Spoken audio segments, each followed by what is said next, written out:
తిరుమల లడ్డూ కల్తీ నెయ్యి వివాదంపై సుప్రీంకోర్టులో విచారణ రేపటికి వాయిదా పడింది. శుక్రవారం ఉదయం 10:30కు విచారణ జరుపుతామని ధర్మాసనం తెలిపింది. సిట్ విచారణ సరిపోతుందా లేక స్వతంత్ర సంస్థతో విచారణ జరిపించాలా అన్నది శుక్రవారమే తేలనుంది. గత విచారణ సమయంలో సొలిసిటర్ జనరల్ అభిప్రాయం కోరింది సుప్రీం.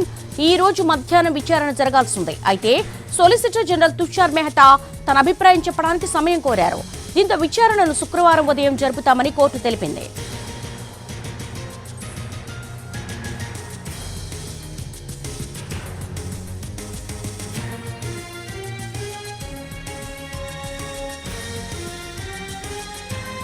తిరుమల లడ్డూ కల్తీ నెయ్యి వివాదంపై సుప్రీంకోర్టులో విచారణ రేపటికి వాయిదా పడింది. శుక్రవారం ఉదయం 10:30కు విచారణ జరుపుతామని ధర్మాసనం తెలిపింది.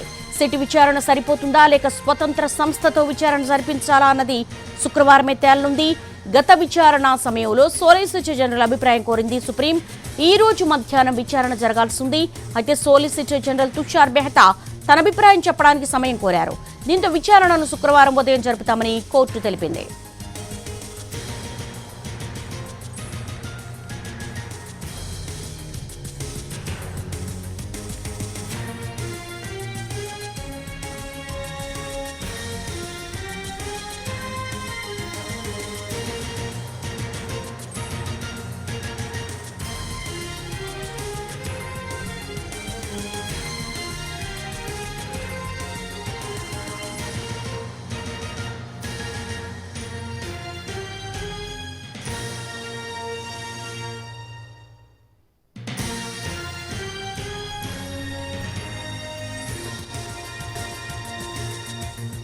తిరుపతి వివాదం పైన ఏదైతే కల్తీ నెయ్యి దాంతోపాటు లడ్డూ ప్రసాదానికి సంబంధించినటువంటి కల్తీ జరిగిందనేటువంటి అంశం పైన ఇప్పటికే సుప్రీంకోర్టులో విచారణ జరగాల్సి ఉండే. అయితే ఈ విచారణను రేపు ఉదయం 10:30 గంటలకు వాయిదా వేయడం జరిగింది. సో ఈ విచారణ సందర్భంగా టీటీడీ నుంచి గత సమయంలోనే ప్రత్యేకంగా ఈ కల్తీ నెయ్యికి సంబంధించినటువంటి విషయంలో సెకండ్ ఒపీనియన్కు వెళ్ళలేదు.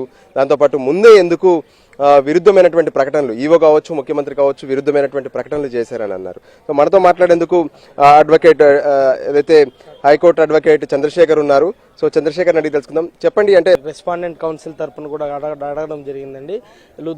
సిద్ధార్థ్ లూద్రా గారు కూడా డైరెక్ట్ గా వచ్చి పార్టిసిపేట్ చేయడం జరిగింది. అది కాకుండా ఇవాళ సుబ్రహ్మణ్య స్వామి గారు కూడా వచ్చాక అయితే సుబ్రహ్మణ్య స్వామి గారు మీరు నేను రాలేదు కదా అని పిటిషనర్ తరఫున మీరు ఎవరి నుంచి అంటే నేను పిటిషనర్ తరఫున నేను వస్తున్నాను సుబ్రహ్మణ్య స్వామి గారు కూడా మాట్లాడడం జరిగింది. ఒక 2 నిమిషాల్లోనే రేపటికి ఈ పిటిషన్ ని రేపు సుదీర్ఘంగా వింటామంటూ ద్విసభ్య ధర్మాసనం జస్టిస్ బిఆర్ గవై గారితో కూడిన కె విశ్వనాథన్ గారితో కూడిన ధర్మాసనం రేపు పూర్తిగా తమ వాదనలు వింటామని రెస్పాండెంట్ పిటిషనల్ కౌన్సిల్ ఇద్దరు తరపున మాట్లాడి ఇది చెప్పారండి. ఇప్పటికే కేంద్ర ప్రభుత్వం తరపున ఉన్నటువంటి సోలిసిటర్ జనరల్ కు ఆదేశాలు జారీ చేశారు. అంటే సిట్ ను కొనసాగించాలా లేదంటే స్వతంత్ర ప్రతిపత్తిగా ఉండేటటువంటి దర్యాప్తు సంస్థకు ఈ విచారణను ఆదేశించాలా, ఏం చేయాలనే దాని మీద ఆయన అభిప్రాయం కోరారు. అతను ఏదైనా తన అభిప్రాయాన్ని కానీ వాళ్ళకి సంబంధించినటువంటి కేంద్ర ప్రభుత్వం తరపున ఏదైనా అఫిడవిట్ ని కానీ దాఖలు చేయడం జరిగింది. ఇంకా ఇప్పటి వరకు అయితే ఏ అఫిడవిట్ అండి ఇంకా దాఖలు చేయడం జరగలేదండి. ఎందుకంటే ఇంకా పూర్తిగా నిన్న కేవలం అది ఒక ప్రాథమిక విచారణలో భాగంగానే కొన్ని సుప్రీంకోర్టు కొన్ని కామెంట్స్ చేయడం జరిగింది.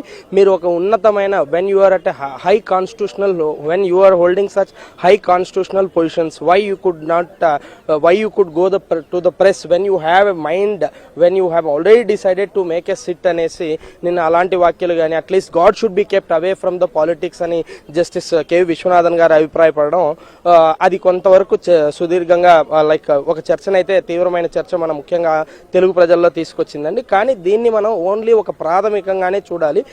ముఖ్యంగా మనం ఇప్పుడు సుప్రీంకోర్టులో ఏ కేసెస్లో కూడా చూసుకున్నట్టయితే ఇది సుప్రీంకోర్టు కేసెస్లో ఇప్పుడు దాదాపు 5 పిటిషన్లు ఫ్రేమ్ అయ్యాయి.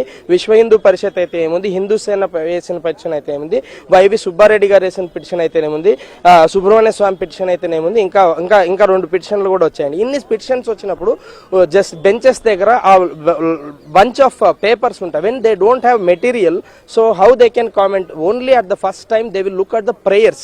ఏ పిటిషనర్ ఏ ప్రేయర్ అడిగాడు, ముఖ్యంగా ప్రతి ప్రేయర్ కూడా హిందువుల మనోభావాలు దెబ్బగన్నాయి, సేక్రెడ్ ఆఫ్ ఫీలింగ్స్ ఆ విధంగా and politicisation of the tasks.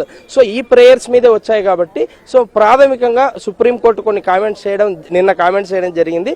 ఇవాళ సిద్ధార్థ్ లూథ్రా గారు కానీ ఇమ్మీడియట్ గా మేము we are ready with many things అని చెప్పడం కూడా జరిగింది. కాకపోతే అది కొన్ని ఇద్దరు రెస్పాండెంట్ పిటిషనల్ కౌన్సిల్ ఇద్దరు మేము రేపటికైతే పూర్తి వాదనలతో రెడీ అవుతామని వారు చెప్పడంతో ఇద్దరితో ఏకీభీ వచ్చిన తర్వాత సుప్రీంకోర్టు ధర్మాసనం రేపటికి దీన్ని రేపటికి వాయిదా వేయడం జరిగింది. రేపు ఏదైతే ఈ లడ్డు వివాదం అంశం పైన అంటే సుదీర్ఘంగా వాదనలు జరిగే అవకాశం ఉందా? అంటే గతంలోనే ఇప్పటికే 30వ తేదీన సోమవారం రోజున వాదనలు జరిగాయి. సో తుషార్ మెహతాను తన అభిప్రాయాన్ని కూడా అడిగారు సోలిసిటర్ జనరల్. అంటే మళ్ళీ వాదనలు మొదటి నుంచి జరిగే అవకాశం ఉందా? నిన్న కూడా పూర్తి వాదనలు అంటే ఏం అంత పెద్దగా వాదనలు అంటే ఇంకా యాక్చువల్ గా ఒక కేసు వచ్చేసి పిటిషనర్ ఉంటారు. పిటిషనర్ వేసిన తర్వాత డెఫినెట్ గా రెస్పాండెంట్ సైడ్ కూడా పూర్తి కౌంటర్స్ వేయాలి ఉంటుంది. వేసిన తర్వాత కొన్ని ఇష్యూస్ ఫ్రేమ్ చేసుకుని అసలు అలిగేషన్స్ పొలిటికల్లీ మోటివేటెడా కాదా, ముఖ్యంగా నాకు తెలిసి ఈ కేసెస్ లో చూడాల్సిన ఇష్యూస్ వచ్చేసి బయట మన తెలుగు రాష్ట్రాల్లో వివిధ రకాలుగా మాట్లాడుకున్నా కూడా ఇక్కడ మెయిన్ గా చూడబోయే ఇష్యూస్ వచ్చేసి ఎందుకంటే ఇలాగ 5 పిటిషన్స్ ఇక్కడ ఫ్రేమ్ అయ్యాయి. ఈ 5 సుప్రీంకోర్టు పిటిషన్స్ లో కూడా మెయిన్ గా చూడాల్సిన ఇష్యూస్ ఏంటంటే సుప్రీంకోర్టు చూడబోయే ఇష్యూ ఏంటంటే ఈ అలిగేషన్ చీఫ్ మినిస్టర్ నిజంగా పొలిటికల్లీ మోటివేటెడా కాదా, పబ్లిక్ సెంటిమెంట్స్ ని రెచ్చగొట్టే పిటిషన్స్ ఏమైనా చేశారా, ముఖ్యంగా అడల్టరేషన్ ఆఫ్ గీ. అసలు ఇప్పుడు ఏంటో సుప్రీంకోర్టుకే రెండు రకాల వాళ్ళు వేసిన పిటిషన్ లో కూడా 2 రకాల సమాధానాలు ఉన్నాయి. చీఫ్ మినిస్టర్ గారేమో అడల్టరేషన్ జరిగింది అని చెప్పారు. మరి ఆ తర్వాత ఈఓ గారేమో అసలు ఆ గీని మేము వాడేవాళ్ళే నిలిపి అక్కడే రెండు like different types of opinions తో వాళ్ళ స్టేట్మెంట్స్ వాళ్ళకు ఉన్నాయి. కాబట్టి నార్మల్ గా గౌరవ ద్విసభ్య ధర్మాసనానికి కొన్ని ప్రశ్నలు సంధించడం జరిగింది. సో ఇది ఓన్లీ ప్రాథమిక దశగానే మనం తీసుకోవాలి. సో ఇంకా పూర్తి వాదనలు రేపు కూడా వింటా కూడా ఇక తుది రావడానికి ఇంకొంచెం సమయం అయితే ఖచ్చితంగా ఉందండి. రాష్ట్ర ప్రభుత్వం టీటీడీ తరపున మాత్రం ముకుల్ రోహిత్ గి సిద్ధార్థ లూథ్రా వాళ్ళిద్దరు కూడా హాజరయ్యే అవకాశాలు స్పష్టంగా కనిపిస్తున్నాయి. రేపు ఈ టీటీడీ వివాదం పైన సుదీర్ఘంగా విచారణ జరిగే అవకాశం స్పష్టంగా కనిపిస్తుంది.